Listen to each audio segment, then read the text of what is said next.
Hey, hey, hey, hey. This is your girl, your sister, your friend, your auntie.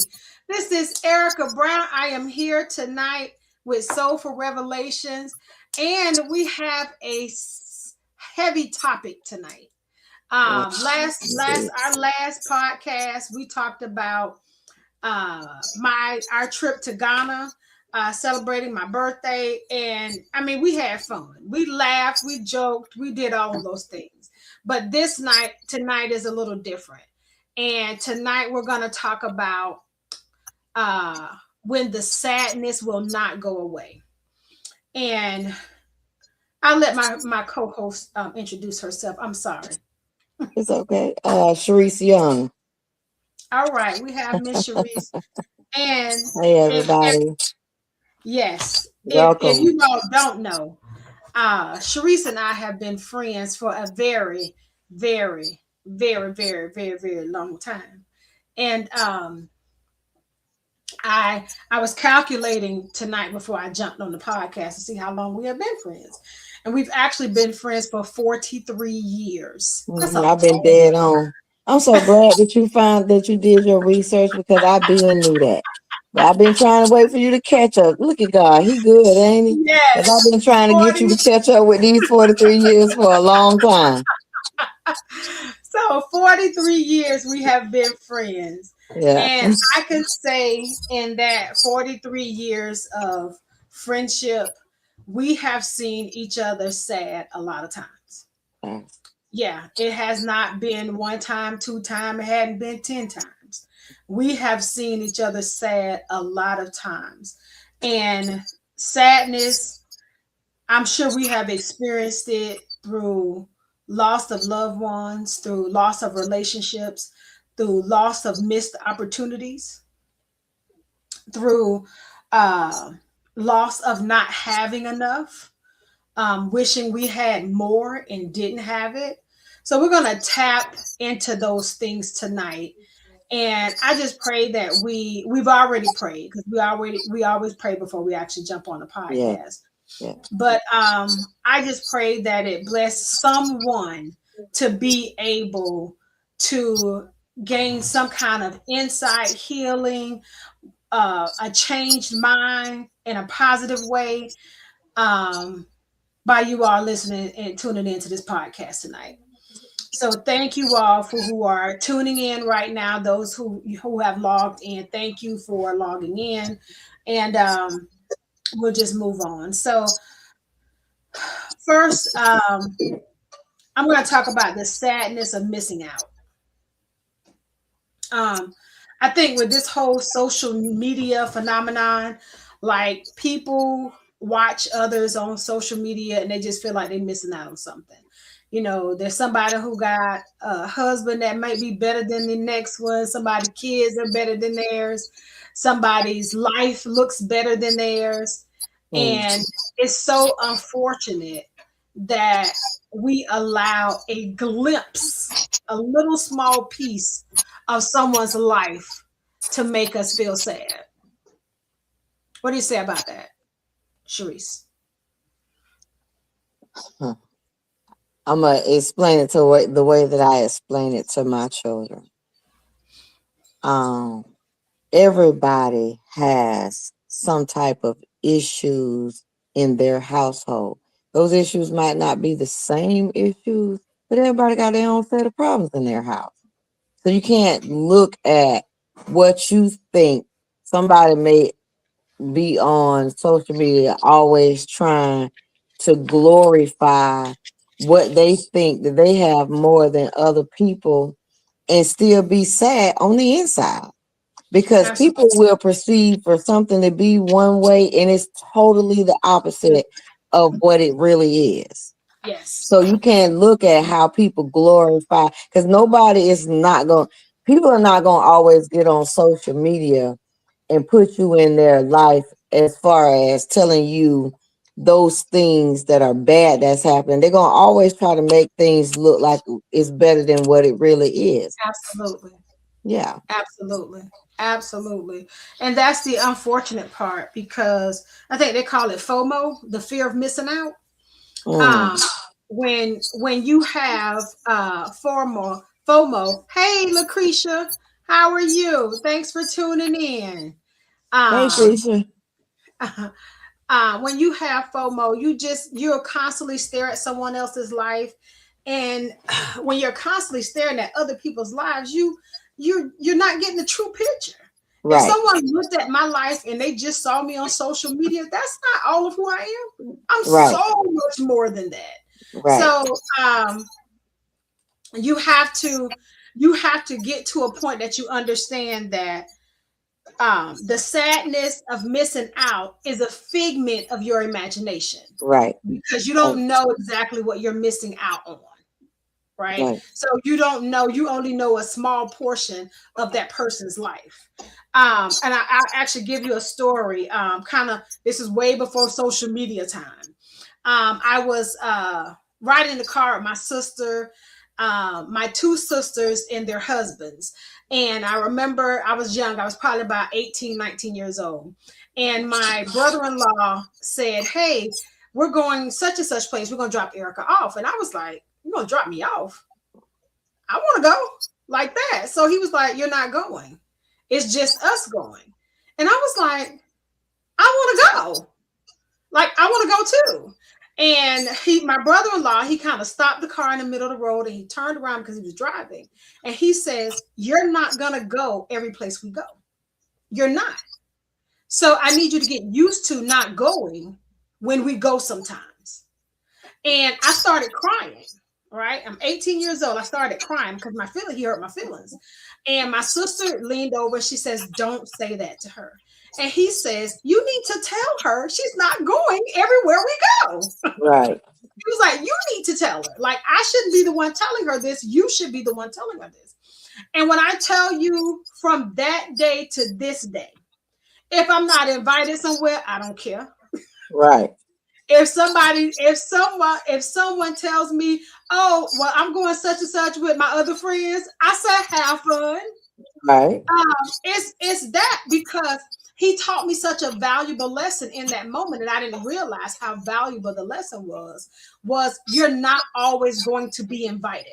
So right. I no longer have a fear of missing out. Yeah. So, and Like, I know that's my story. That's not everybody else's story, but that's mine. Go ahead, Sharice. right. And that's the thing. Like I've always told people, like, me and my best friend, we have friends outside of each other's our friendship, but that does not negate the fact that she is my best friend. Like we've never been that jealous. I've never felt the need to be jealous of any other friend. I'm laughing because of what I told you, what your mama said to me. She said, Oh. "Oh, you know you're not Erica's best friend." You got to know my mom and her relationship to understand Right. Like, child, I ain't come over here for that. that. So, Yes. um, but that's all in joke, because I say, "Why you jealous? Because you ain't got no best friend like mine."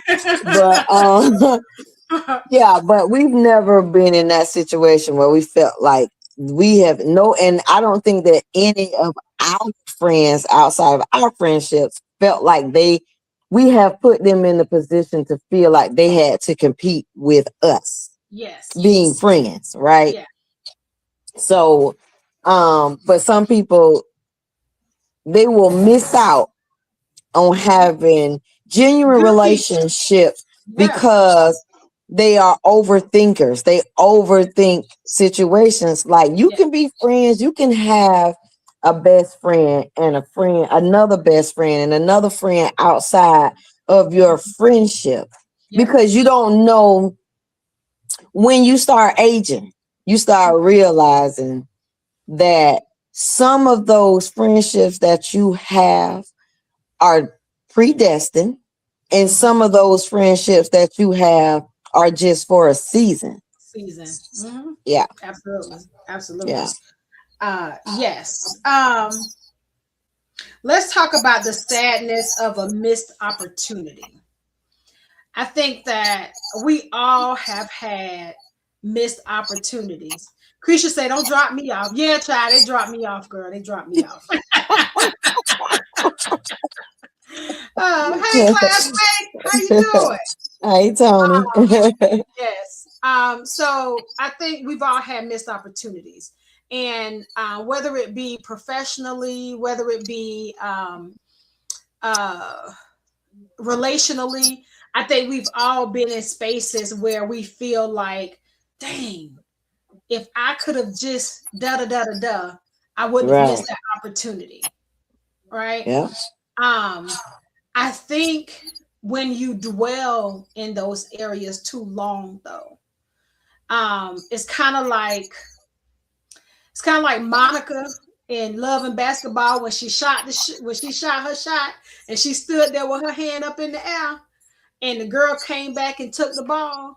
The missed opportunity was she stared at it too long. Mm-hmm. And sometimes where you're staring at one missed opportunity, God has opened a whole nother door and you Yeah. keep staring at the closed door. Yeah. Yeah. You want to add something to that? Um,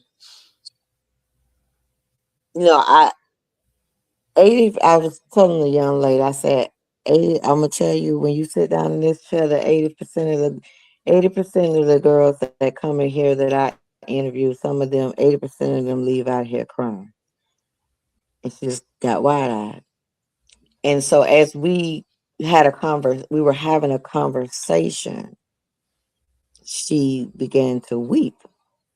And because of a question that I asked, how do you know that your life was supposed to go that way?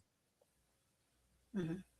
How do you know that? How do you know that you were supposed to do this? Because even when God gives us an unction of something that is supposed to transpire, he don't give you everything all at once because he knows some of us gonna mess that up. And I'll be the first one to be like, now you know I'm finna mess this up. You know I ain't finna do this. You know I ain't finna do this, right, God? Because he know I'm hard headed, Mhm. right? He know that he can't give me everything at one time. He has to give me things sparingly, right? Mhm. So that I may appreciate and understand those things that he give me. So sometimes when people feel like it's a missed opportunity, it may be delayed but not denied. Mhm. It might not be. He might say not yet. He might show you, but it might not be time just yet. He might need to give you access to something else before he give you the thing that you think that you're missing out. And or sometimes we mess up. We mess up opportunities because we get in our own way. Absolutely. We get in our own way. Because Yeah. we get that, oh, I ain't gonna do that. Oh, I'm not fixing to do that. We get in our own way of being too arrogant at times. Mhm. And we miss those opportunities. God said, okay, I'm gonna take my hands off of it. Mhm. And I'm gonna let you see since you think you know so much. Mhm. Absolutely. I think that in these times of sadness, especially when it comes down to missed opportunities, I don't think sometimes we allow ourselves the space to heal because you missed that opportunity. Right. And sometimes people get stuck in time. You ever meet those people that you haven't seen in 20 years and they're still talking about stuff you did 20 years ago?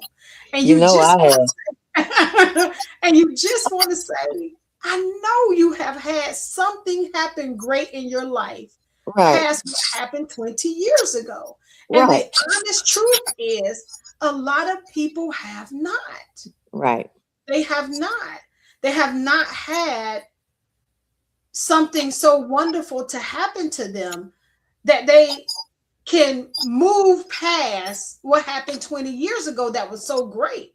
And not to say that we can't speak about nostalgia, that's just a part of what you do when you're aging. However, that's all you got to talk about. Yeah. It's That's what being happened 20 stagnated. years ago. It's Right. because you have not grown past that, Right. right? So allow yourself to grieve in the moment of the missed opportunity so you can move on. So you can move on. I don't think we give ourselves time enough to grieve. And a lot of times, grieving looks like talking about it repetitively every day, all day, every day, all day, every day. But that's kind of pulling yourself back to grief and pain instead of allowing yourself maybe journaling, Yeah. maybe talking to a friend who's level headed, maybe talking to someone who can help you understand, who can softly help you understand. And when I say softly, you all, we came up in an era that we said stuff tough. My words come out tough and they come out hard. Right. However, when I realize that someone is going through a tough time, I practice softening my words because it is important that people hear softness because that breeds calmness. So when you're speaking to them softly, their spirit can calm down.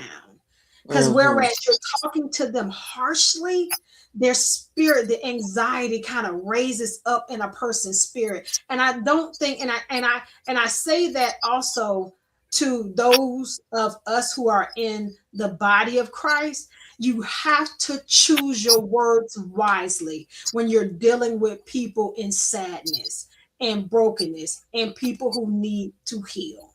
And when I say choose your words wisely, I don't care how mad you are about what they did that was stupid.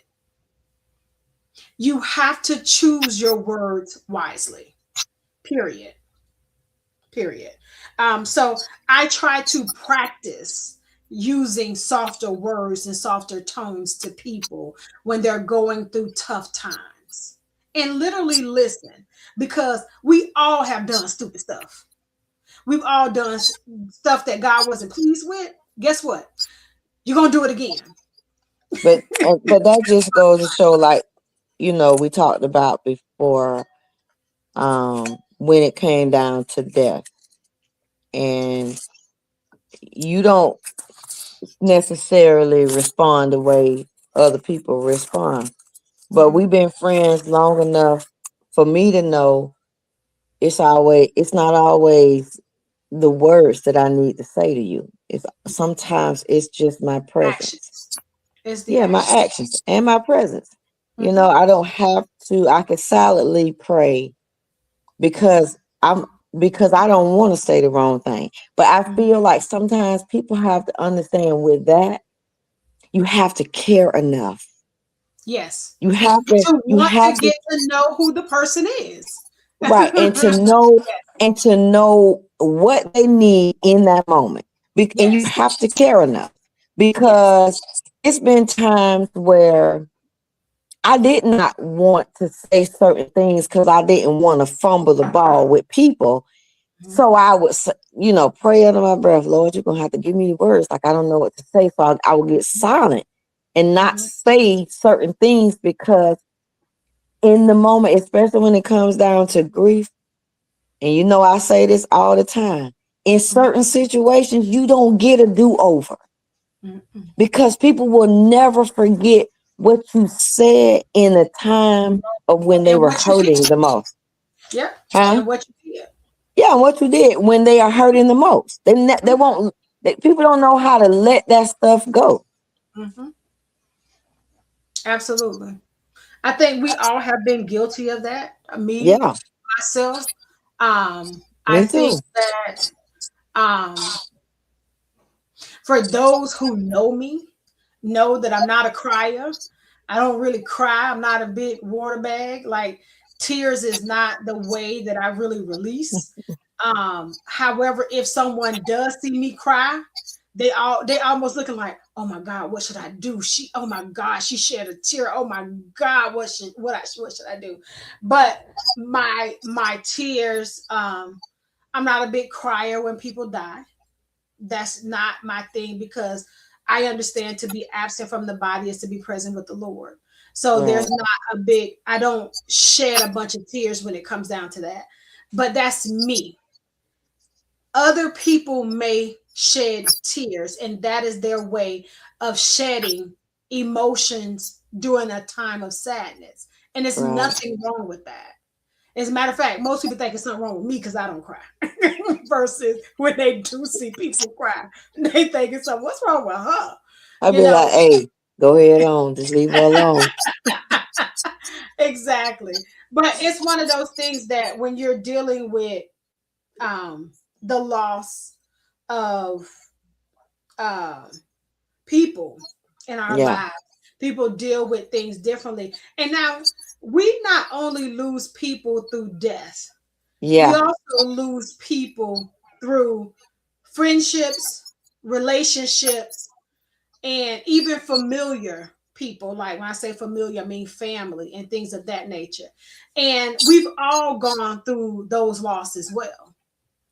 I I had a think. young lady say to me that she was hurting because her dad spent the majority of his life in prison, and that she was Mhm, hurt, and she was angry with her dad because he living his life that shows up like he just happy to be free. And this is what I said to her. Did anybody teach him that? Did anybody teach him how to show up for you? Who was in your dad's life that showed him how to show up for you? mhm, So can you give him some grace? Can mhm, you ask your dad? I said, baby, let me tell you something when it comes down to parents. mhm, Yes, ma'am. No, sir. Yes, please. Can take you places. Can open up a door for what you need. mhm, Have you ever called him and say, hey, dad, what's up? What you got going on? That's a way to open up a conversation. But if you are sitting, I said the problem with y'all generation is y'all want old school to actually generate these conversations that we don't have the tools to generate those things. We just know how to respond. mhm, I said, so if you need something from him, why don't you initiate it? And she mhm, just bust out crying. I mhm. said, start there. Start by saying, hey, dad, what's up? I think Because that I think the misconception that we have is everyone feels if I show vulnerability, sadness, or whatever to someone who I love, they instantly have the right words to say back to me. And right, they right, don't. And they right, don't. They don't right, have that. Yeah, they right. literally don't have that. Um, I'm gonna share this scripture with you all. It's Isaiah 41 and 10. It says, so do not fear, for I am with you. Do not be dismayed, for I am your God. I will strengthen you and help you. I will uphold you with my right hand, my righteous right hand. So that's to say that when the people that you're seeking does not give you the relief that you need, you must seek something higher than them. Right. You must. And it's imperative that we look at ourselves to see that we are not anyone's everything. Right. Because we'll people will get that God complex. Like I had to tell somebody today, don't worry about that. I got that. Like I don't need you to fix that for me. I got that. Right. Because we'll feel like we have to fix everything for everybody. And we don't. I left that God complex in the age of 24. Nah. Mhm. I'm not fixing everything for everybody. I'm not built that way. Everybody is not my assignment. Every time I see something wrong with somebody, they're not my assignment. Mhm. Period. But Mhm. it's us being able to understand that we're too valuable to be spread so thin to all these people in which God did not call us to. Mhm. right? So let's talk about the sadness of the loss of relationships as well. Um, I'm gonna talk about divorce. A divorce. Um, if no one, if anyone here listening, if they've never been divorced, they don't understand. It is not the same as just a regular breakup with your boyfriend and girlfriend. It is Right. not the same. People want to make it seem like it's the same, but it is not. It is a ripping away of your soul from someone because you have tied your soul with that individual.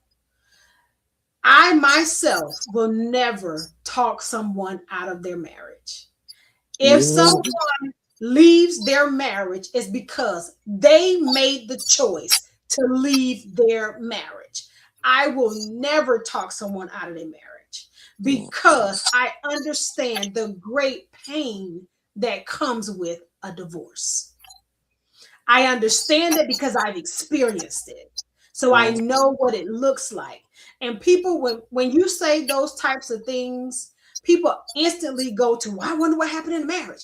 No, it is a spiritual ripping away of your soul. It has Yeah. nothing to do with transpired in the marriage. Nothing. People want to believe that, but that's just not what it is. Your spirit is tearing away from someone that you have tied your soul to. That's why Hmm. they call it a soul tie. Hmm. Because Covenant. You you in the don't walk covenant away that. from it so easy. Go Yeah. ahead, say it again. I said in the covenant that you have these vows and these things that you have done. Like some people take it serious when they say vows and you're breaking covenant, and some people don't want to break. They don't want to break covenant with the spouse, and then but they're forced. Their hand is forced to break covenant. Absolutely. Absolutely. Absolutely. And there's a great sadness that comes with it. It is a Yeah. great sadness that comes with it. And if you have a friend or you yourself are possibly going through a divorce, I would strongly say find someone who is healthy that you can speak to. Right. Every single one of your friends is not your divorce coach. Please don't do it. Please. You're going to be Yeah. worse off than you was before you started getting a divorce. Do not do it. Don't. Find Mm. someone who is healthy enough that you can speak with. And I don't care if you have to pray and ask God to send them there. And sometimes we talk better and more openly and freely to strangers than we do to friends. Yeah. So do not do not dismiss if God sends a stranger to comfort you. Much like Cherie said, she was talking to someone today. God has sent a stranger to comfort you in a time that you need comforting. This girl was at her breaking point. Exactly. So you Yeah. don't know who God will use, but don't always chop it up as, oh, I'm just gonna go to my friends and they're gonna be able to tell me, yeah, no, I told yeah, my no, husband, I say, listen, I don't tell people to leave their husband because ain't nobody gonna be able to tell me to leave you. not at all, I'm not having not that at all. conversation with no, don't call me with your marriage problems about if I'm you think leaving. that you need for me to help you make a decision to leave, because that ain't gonna happen. No, It's not gonna no, happen. I'm not gonna no, do it. not at all. This is what I have told my friends that have gone through divorces in the past. If you leave, I'm with you. If you Right. stay, I'm with you. Yeah. Period. And we have to learn to not insert ourselves in taking ownership of our friends' sadness by then wanting to choose sides. Because I have learned that if we're always taking sides in relationships, no marriages will ever survive. Right. They will not. They will not. And this is not the season in which we need marriages not to survive. We need marriages to survive because marriages bring community. Right. They literally bring community. And I tell you, our culture needs that more than people think because people are running away from marriages. They're running away from it. Marriages bring community, and we need that. Go ahead. Thank you for tuning in, cuz. I appreciate you. She said, good word, speak wisdom. Go ahead. What was the last thing you just said? Because I just had something for that. Marriage is about community.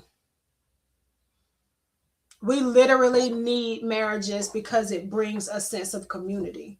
It brings a sense of unity. Yeah, I think Yeah. that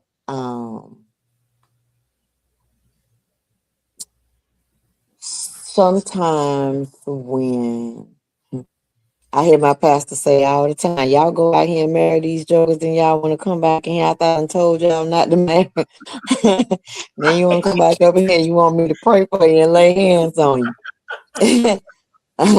And I can Right. have a straight face because I'm one of the ones that done did it, right? But so the thing is this: when it comes down to people trying to put themselves in a position of um what they think may be wisdom, of giving somebody some wisdom when it comes down to marriage, you don't know what God will allow these people to go through to build them as that solid foundation for the community. So when you Mhm. get into feeding into people's ear, telling people what to do, listen, there's always something on the other side of that, of things.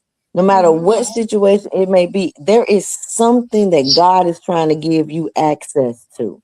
Mhm. So to grow you. So half of the time when y'all little friends be saying, girl, if I was you, I wouldn't be going through that. Meanwhile, she don't know what she gonna go through. You know how many times I done said I'm not doing this and I'm not doing that. And God be like, all right, hold on, let me see. She ain't been through that. Yep. Let me Got a take her sub to for it. that. Got a sub for it. Want to get What the hands on? girl said, take me through that, take me through that. I told that Got a girl that today, sub I for said, it. listen, Yes. baby, God done took me through that. I told her, listen, the very reason you came here today, I had to go through a multitude of things this week just to give you this word today, Mhm. right? For me to be able to share of myself and the things that I have endured with her. Mhm. So when God sends people our way, even, and I told her today, but I also want you to know that the thing that I have wrestled with that I'm supposed to tell you, this is for both of us. Because he giving me a word for me and you. And my mind was blown. Because the first thing I said, hey, I'm not, don't get this twisted. I ain't no parking lot prophet, baby. But I am gifted. Everybody that's got a word ain't always in the pulpit. And I'm gonna tell you this right here. I don't want to do this, but I don't have a choice. Mhm. So Absolutely. um,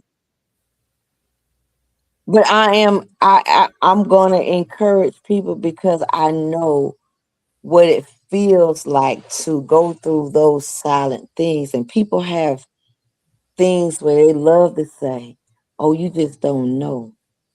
People, and I tell my kids, baby, there's nothing new that's going on right now.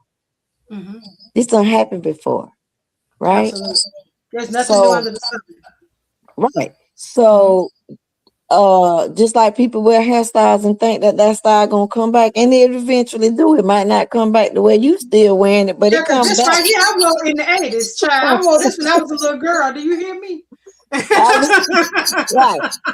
So that's what I'm Yeah. saying. Like, even in the moment, even in the midst of me, this girl said, ma'am, you don't even know this stuff. Like, I'm talking about, it was literally 1 minute after she sat down, God began to share things with me to share with her. But I initially, and I told her, listen, I got something from this too. This actually was for both of us. Mhm. Because for me, it was about forgiveness and the very thing that we talking about right now, Mhm. right? One of the things that So we I'm talk gonna go that we're back gonna to talk about. Okay, I'm gonna go back to the sadness of a loss of a relationship because I tapped into marriages, but I didn't tap into other relationships. Um, Yeah. just a boyfriend and girlfriend breakup. People go through the sadness, which we have. We've had boyfriends that we've had to break up with. The older you get, it's to me, it's not really a bunch of sadness. It's more so like a disappointment of an expectation that you had. Yeah. So when you're older, it changes a little bit because you understand how relationships kind of go. If you paid attention, if you walked around relationships with your eye closed, then you're gonna keep going through the same terrible breakups Right. over and over and over again. But when you walk into relationships older, you understand when it does not work.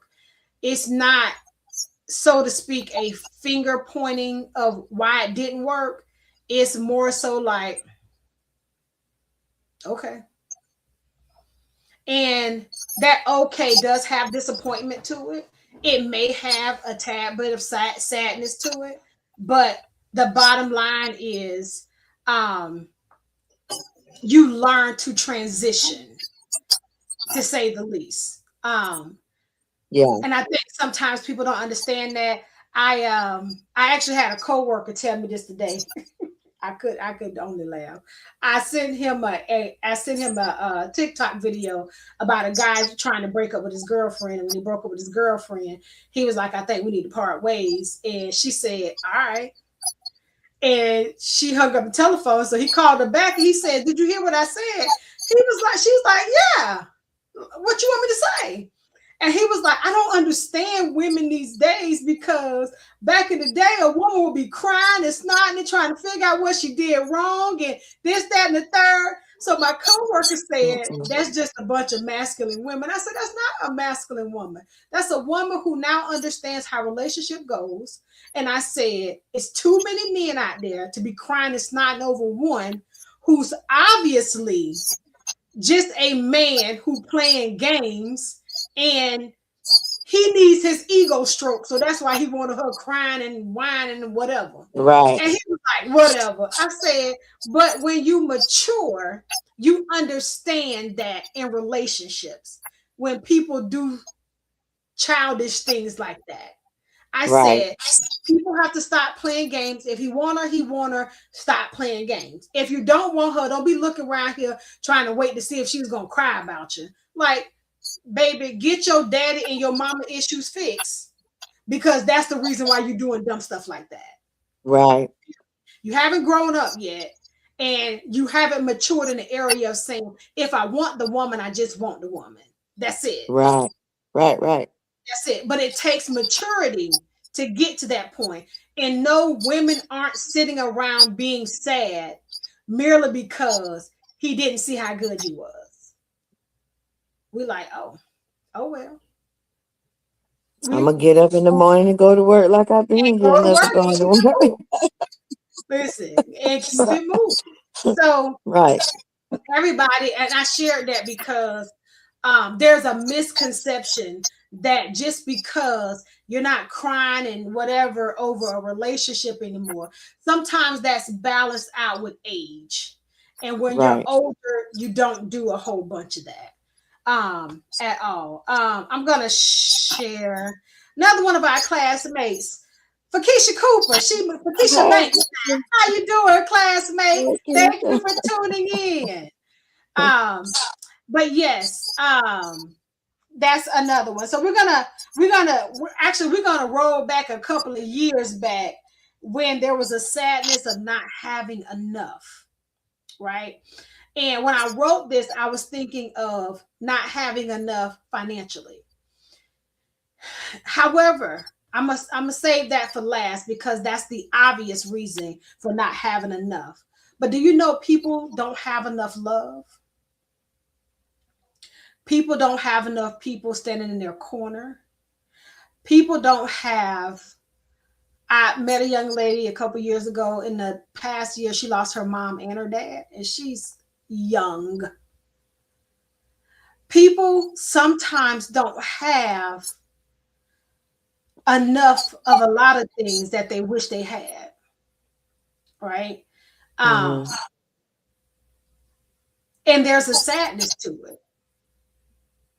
Um, and people don't understand that there are people out there who look at the lives of others that they want or that they feel like they're missing, and they're staring at them and asking why don't they have what they have.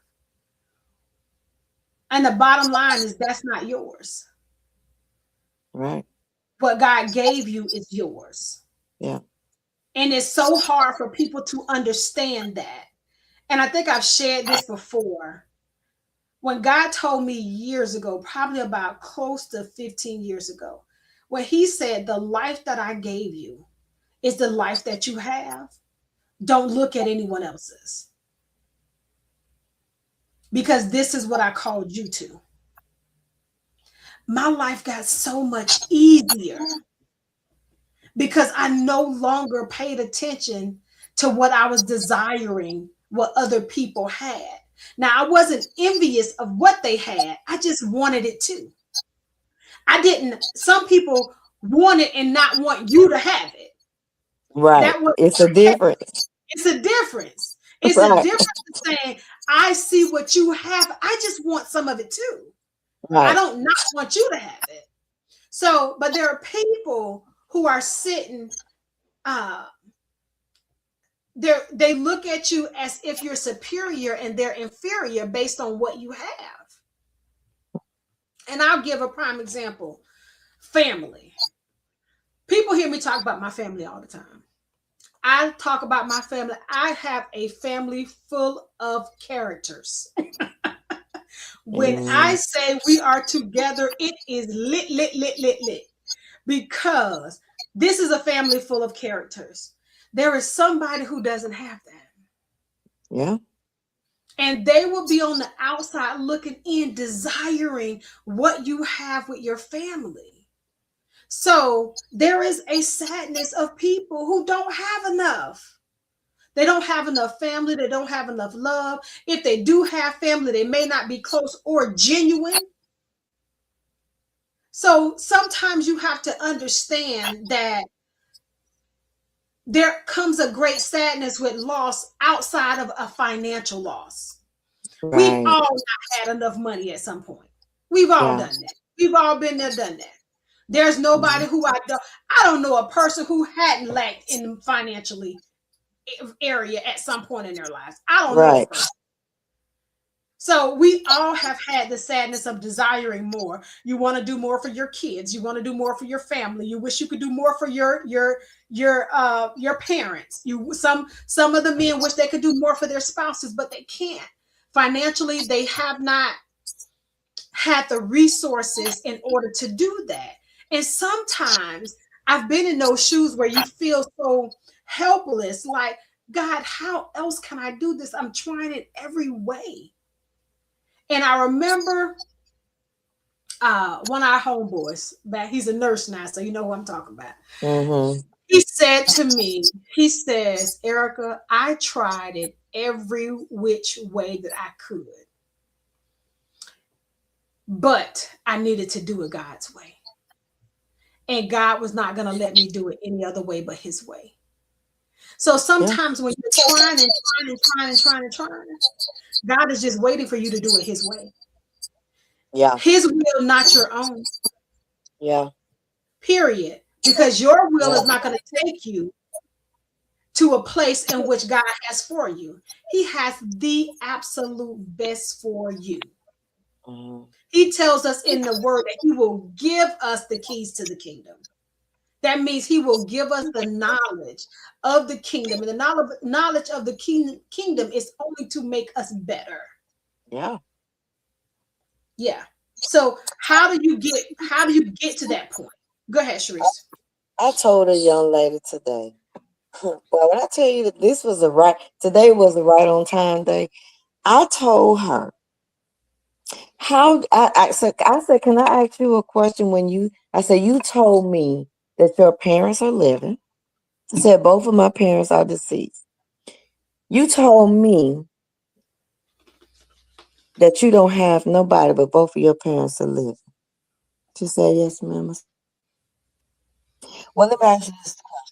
How do you know that God did not harden their heart so that he can teach you something? Because that's a possibility. Not that they don't love you.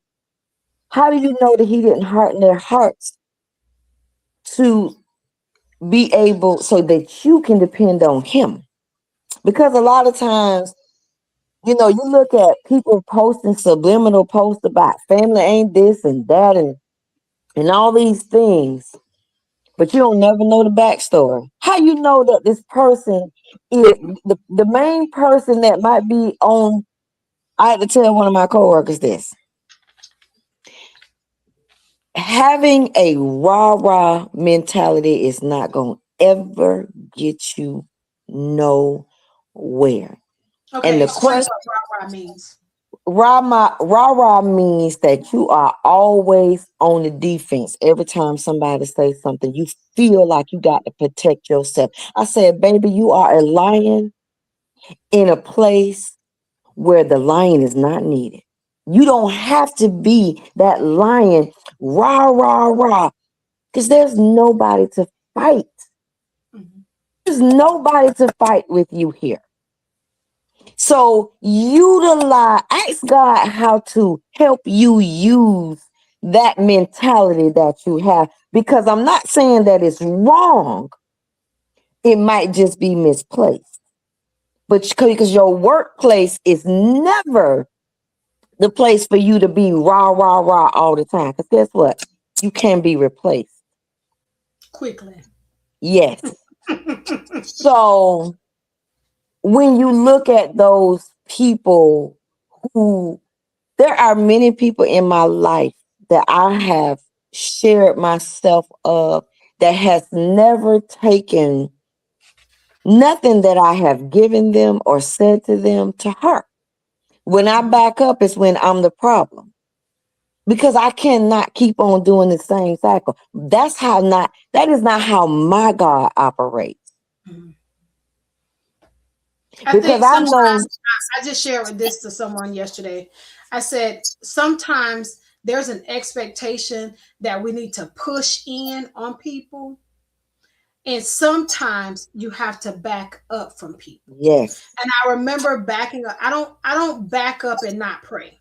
See, the misconception is if the enemy is playing in your mind, if you see me back up off you, the enemy is, especially if you were as close to me, if you just somebody who I knew, I probably ain't pray about it if God ain't bring it to my heart.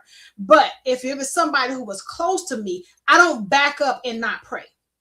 I back up because, for one, I'm trying to protect myself from what you're dishing out. Number one.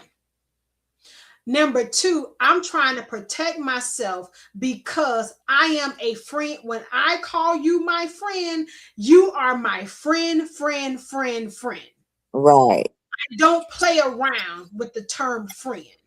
And the minute I feel like, I'm not saying what I do is not reciprocated, the minute I feel like the word friend is not reciprocated, then I go the other way. But I don't go the other way and not pray. And one of the biggest things that I pray is because, let me just explain this to you all.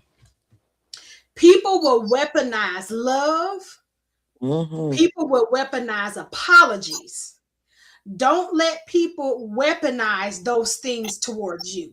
And when right, I say weaponize them, I say people will know that you love them and they will push you to the limit to see, to test your love for them. right, So right, when right. I see that, I go the other way. Hmm. But I pray and ask God, you show them how much I love them. Yeah, You do that.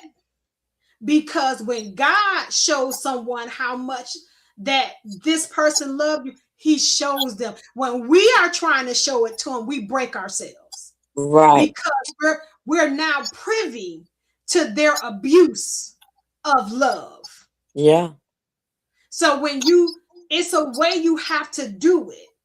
But it's not just break away. I want nothing to do with them. I don't ever say nothing to me again. I'm good. I'm never that person. I'm never that person. Now, if someone chooses to be like that to me, I'm good with it. Yeah. However, I'm never that person because I'm going to pray about it. And this is what I charge you to do, people. If there is someone that you have broken away from in a relationship, I don't care if it's a friend, I don't care if it's a family member, I don't care who it is, seek God and ask God what you're supposed to be doing. Yeah. Don't beat yourself up trying to prove your love to someone who is HELL bent on not seeing the love Right. that you have. Right. Right. Don't do it because that's where the enemy wants to break you down at. Yeah. And God is trying to build you up. So don't let someone else's failure to see who you are break you to who God says you are. God says in his words, cast your cares upon me. Mm-hmm. So you throw that back on God and be like, God, that's not my problem. First of all, Right. that's your child. That's not my Mm-hmm. child. I don't care if it's your birth child. That's God's child. If it was not for God, he or she wouldn't be here. Right. Give that to God. And then you ask God to help you with your emotions and your feelings. And one of the things I'll say is um, instead of focusing on getting a person back in your world, focus on you. Like, focus on what God is telling you to do, how he would tell you to do it, because that's what's going to make it easier. Sometimes, and I've had people that I've had to remove out of my life, and people would tell me, well, when are you going to fix that? And when are you going to fix that? I said, I'm not. That's God's problem. That's not mine. Well, what are you going to do? They don't know what I'm praying about in the background. And guess what? You don't have to explain it because that's between you and God. That's why it's called a personal relationship. You don't have to explain that to other people. That is between you and God. Right. So, taking it back to the Father and asking the Father, what am I supposed to be doing in this situation? I know I am sad because I have lost someone great in my life. Or you may not be sad. You may not be sad because you lost them. They may be sad. You pray for them as well. Yeah. And then you ask God how to move in that, period. But don't let people I drag think you that into those apologies. Hey, cousin, thanks for tuning in. Hey Keisha. I think that sometimes people mistake, they don't know the difference between boundaries and growth. Sometimes people don't understand just because you choose to stay at a certain space, headspace in your life, that don't mean that the next person not trying to grow and move on and open themselves up to receive whatever God has for them. Mhm. I say that because, you know, social media, even Jesus said boundaries. I actually said that today, right? Yeah. However, um, it's a difference between when you start praying about the situation, like when you have a demise in a relationship. Mhm. You have to ask God, what is it that I'm supposed to be learning from this demise in this relationship? If you wholeheartedly care, right? Mhm. Because, like you said, everybody don't love the same, and Mhm. you might not be affected by this relationship another person will, right? So I'm saying that because sometimes you could be around people and you just get to a place that you say, I have outgrown this space. And it's okay. But you pray and ask God how to maneuver out when you want to be out. Mhm. Because I remember being in a situation and somebody was looking at me different. And everything in my spirit says they see that you're changing and they can't accept it. Right. Mhm. So I had to once I realized that God was backing me up out of this situation, I was like, wow. So they know, and it's not for me to explain or justify. I'm never going to justify and explain when God is getting what he wants out of my life to suit nobody else, because I want to grow. What I always tell you, Erica, what's not one of my greatest fears to be an old Oh, fool. fool. Mhm, I don't want to die and be no old fool. And mhm. old fool to me means that I don't want to be teachable. I Unteachable. don't I don't want to I don't want to be in a place where nobody can't teach me anything, or I can't be open enough to receive from another person. Because y'all listen, y'all know these kids these days say, sometimes my daughter say something to me, I be like, boy, that girl been here before. What you said?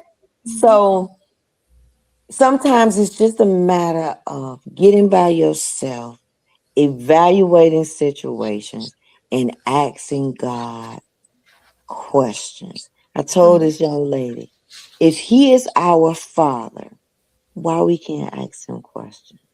mhm, Because the old school said, oh, you don't supposed to question God. Well, how you supposed to know? Those deep dark stuff that you don't want nobody else to know that you're going to take to God, how you supposed to know if you don't ask him? mhm. Yep. I A think baby that look, I I have been want in that sentence spaces. to fly out of that mouth, boy. I said to the wrong person, and the whole internet got your business. Right.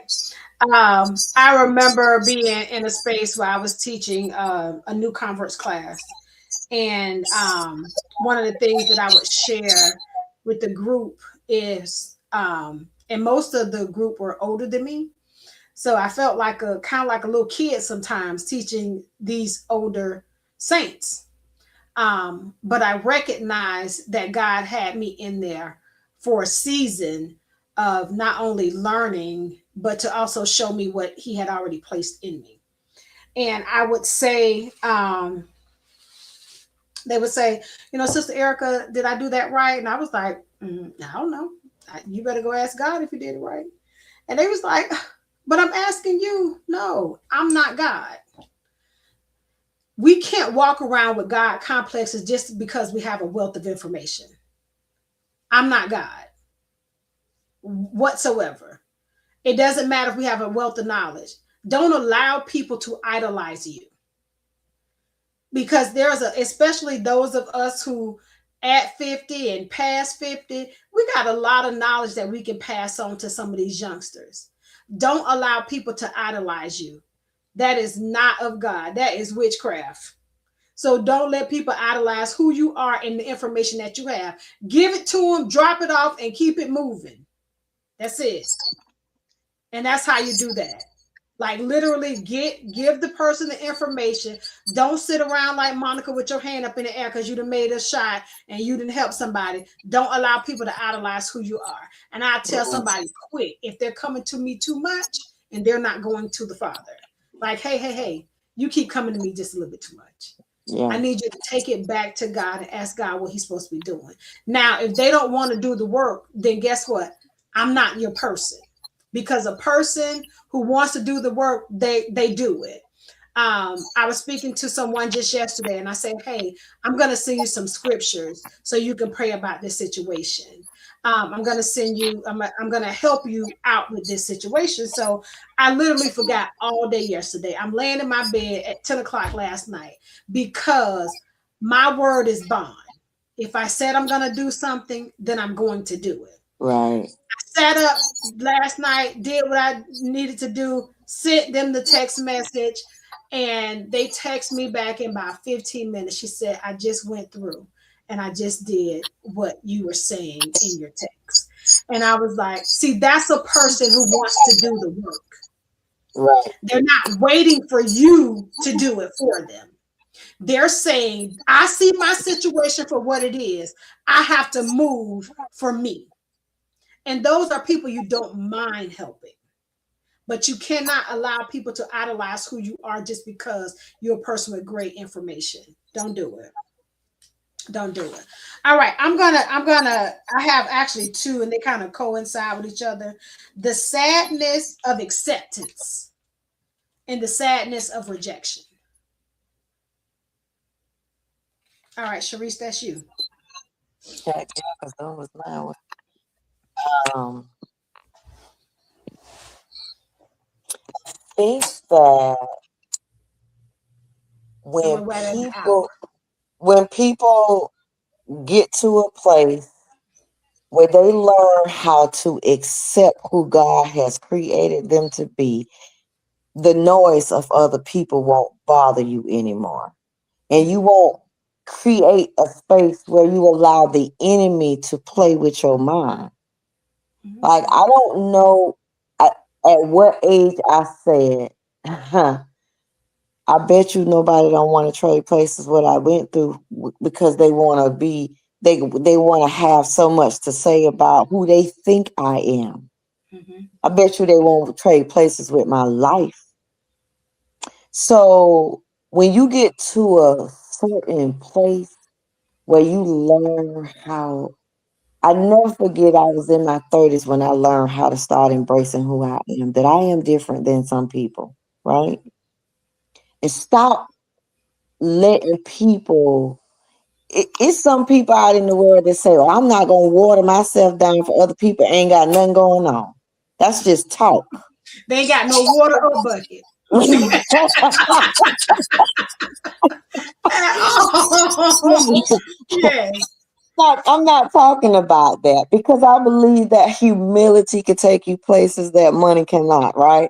So what I mean is that, like, giving room to sadness for acceptance is that's from the devil. That comes from the enemy, right?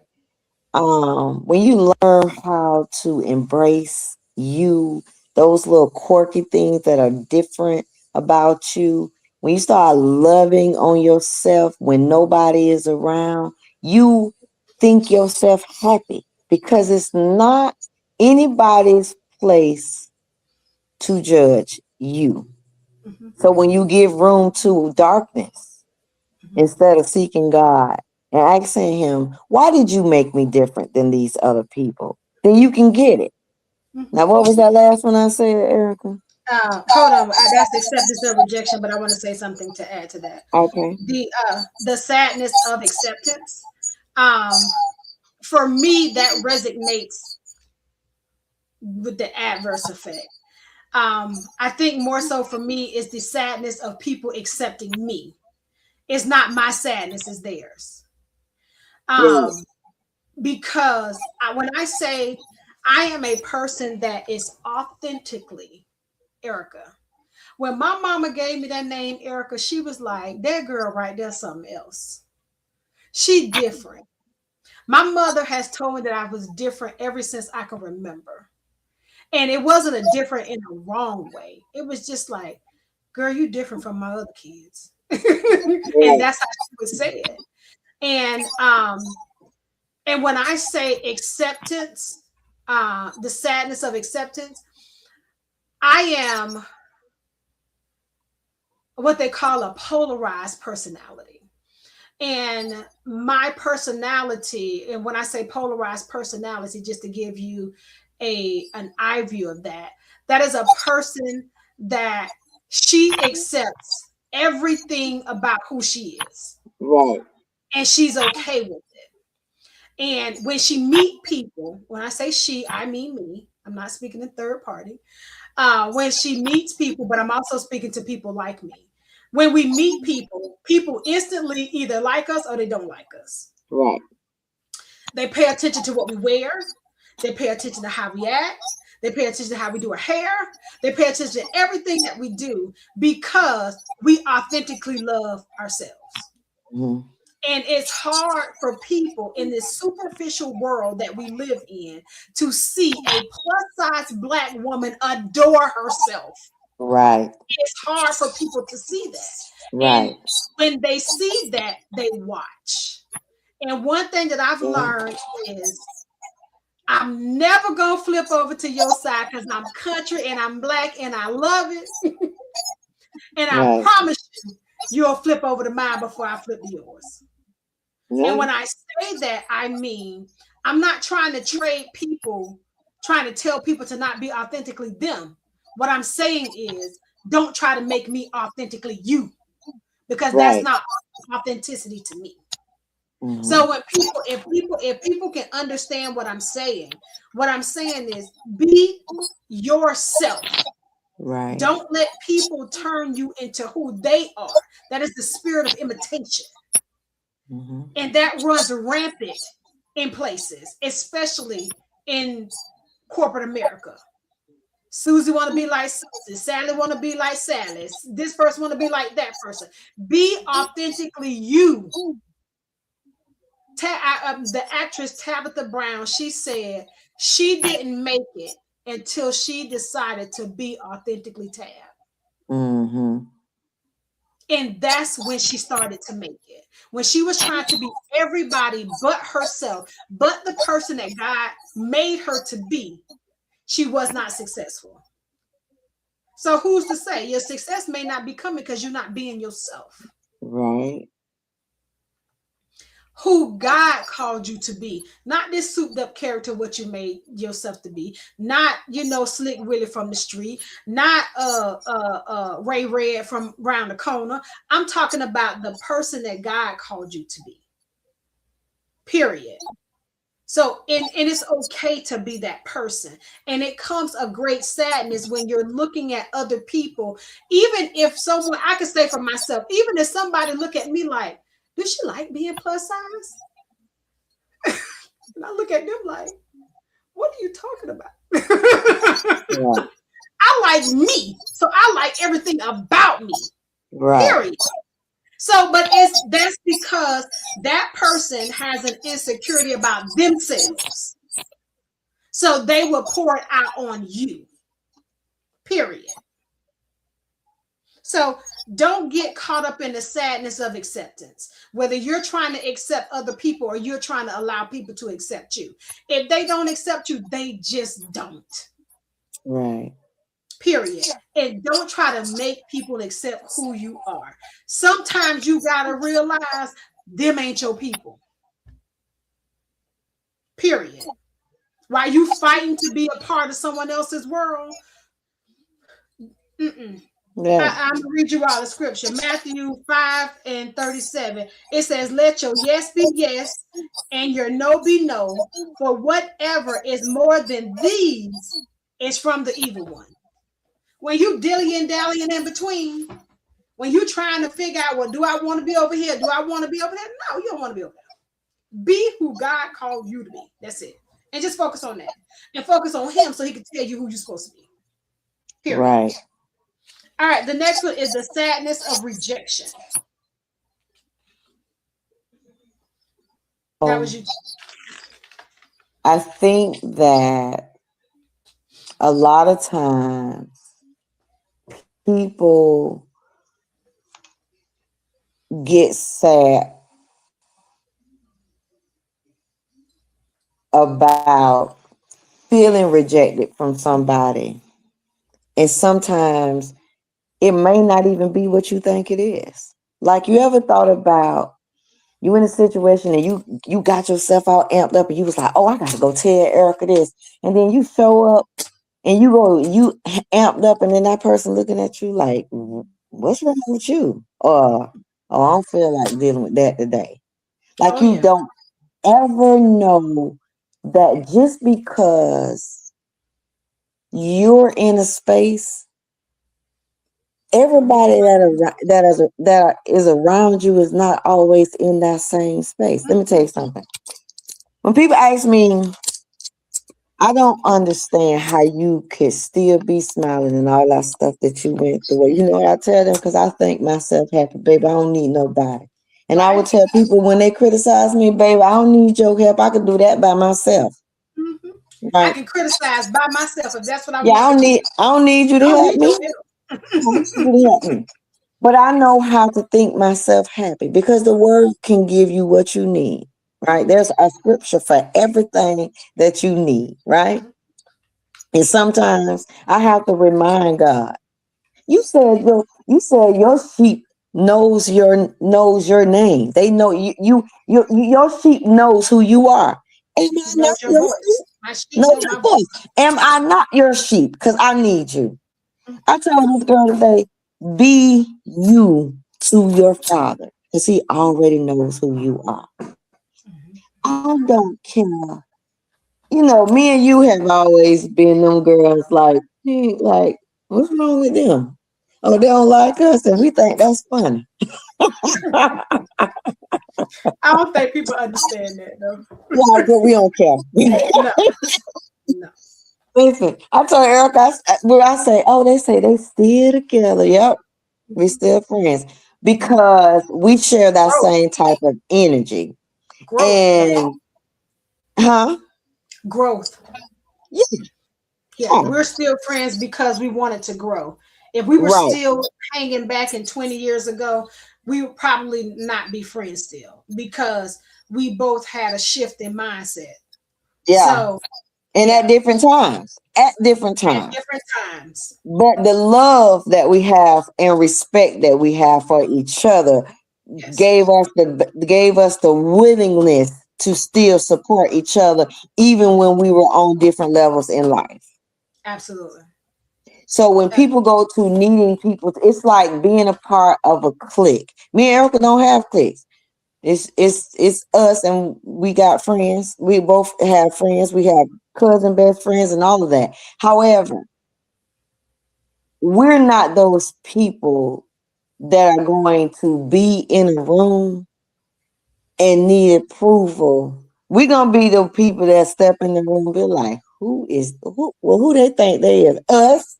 Hey y'all. Hey y'all, hey, right? Because I'm not giving nobody the imagine how much power We you give can people you give people when you allow them to make you sad about who they think you're you are. supposed to be or who you are Hmm. or who they think you're supposed to be to them. Hmm. Yep. I said to this young lady, what if, and I'm saying this to our audience, what if God said to you, you did not do nothing I told you to do? What if he said, let me show you who I wanted you to be? And because you never surrender, you never get to that place of where he intended you to be. So my yes cost me a lot of stuff. But he gonna keep on taking you through the same thing when your mind never ever evolves in life. And you lose your focus on the plan. Hmm. Just because you may not be a person that can preach in the pulpit, I can tell you this. When you need the word for the people, he will give you that word. You can read that Bible and forget what mother say. When I read that Bible, you can read the Bible. Y'all know I'm a jokester. But you can read it. And in the time that you need that word, it will come to Hmm. you. I can Absolutely. just tell you that when you surrender, some of those desires that you have will be granted to you. But if you keep Absolutely. on bucking against and allowing people to giving people too much of what they don't need from you, Hmm. you that stuff take a toll on your mental and your body. Absolutely. Stress causes cancer. Mm-hmm. And you know what? The number one thing of black people, Mm-hmm. heart disease, diabetes, because some of them diabetes come from y'all, the people who have diabetes, because they eat they stuff because they're sad, and they feed their bodies all of this stuff that we don't need. I tell my husband every time he go after his second snack, I'd be like, the dementia comes from eating too much sugar. He'd be like, Yeah. yeah. So Gone with. um yeah, so like, girl, leave me alone. Um, I just don't. I just want people to eat, because we live in this world of social media. Some of that stuff. Like, I use TikTok. I tell my husband, I don't just use TikTok because I needed to feed me a certain, amp me up. I use it for different things. I use it for new recipes. I've used it for buying certain things that I like. I for knowledge that I did not know. I love watching the Black History, but I don't need acceptance. I don't even really post on TikTok, Mm-hmm. but I don't need the acceptance to this world, because I don't want to die and God say, "Did you ever love me? What did you do?" So I'm gonna read one more scripture before we end, and it's Okay. Psalms 34 5. I'm sorry, 4 and 5 and verse 8. It says, "I sought the Lord, and He answered me and delivered me from all my fears. Those who look to Him are radiant, and their faces shall never be ashamed. Oh, Mm-hmm. taste and see that the Lord is good. Blessed is the man who takes refuge in Him." And Mm-hmm. I say that scripture because when He said He delivered us from all of our fears, that's because sadness is a fear. Yeah. It's a part of a fear of something that you are afraid that you won't have. It's a part of the fear that you're afraid that you won't be accepted, and you're fearing of that I won't be, asked to the party, and you're fearing that the opportunity won't come back around again, and then you're fearing that a relationship will not be renewed, or you won't get another relationship, and you're fearing that the rejection. When you're fearing rejection, you feel like no one will accept you.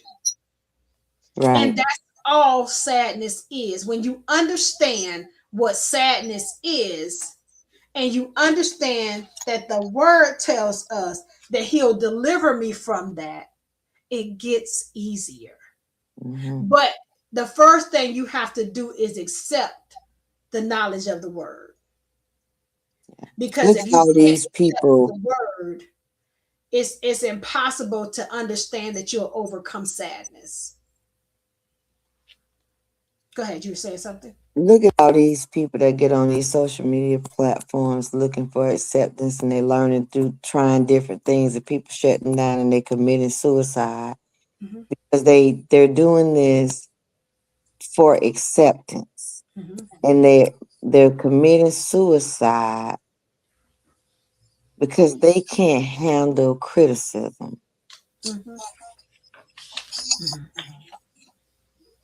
And some Yeah. people, like you said, some people don't have nobody. And Mm-hmm. some people have some people, but because nobody can tell them nothing and they know everything, they have pushed people away from them. Away, away. I remember Yes, telling someone that people aren't leaving your life, you pushing them away. right. Yeah. You're literally pushing them away. And it may look like people are leaving, but there is some unhealed wound that you have not dealt with that is pushing people away. Yep.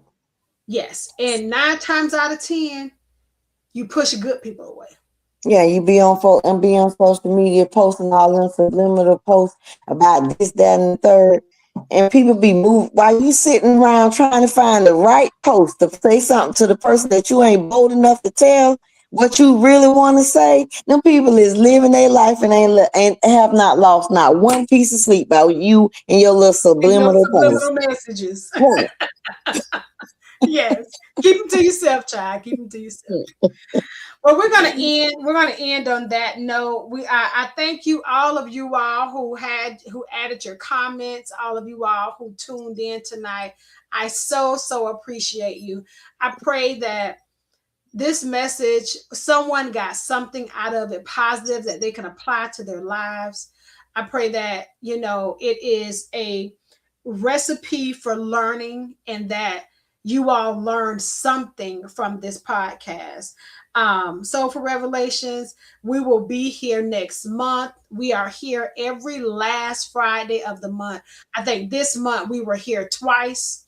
We were here twice this month because we were here because I hadn't been on in a while because I had been gone, out in these international streets. But I pray that you all continue to watch, continue to follow us, and that our goal here is for someone to be able to shatter the negativity in their lives and be able Right. to move forward in some things and not stay stuck.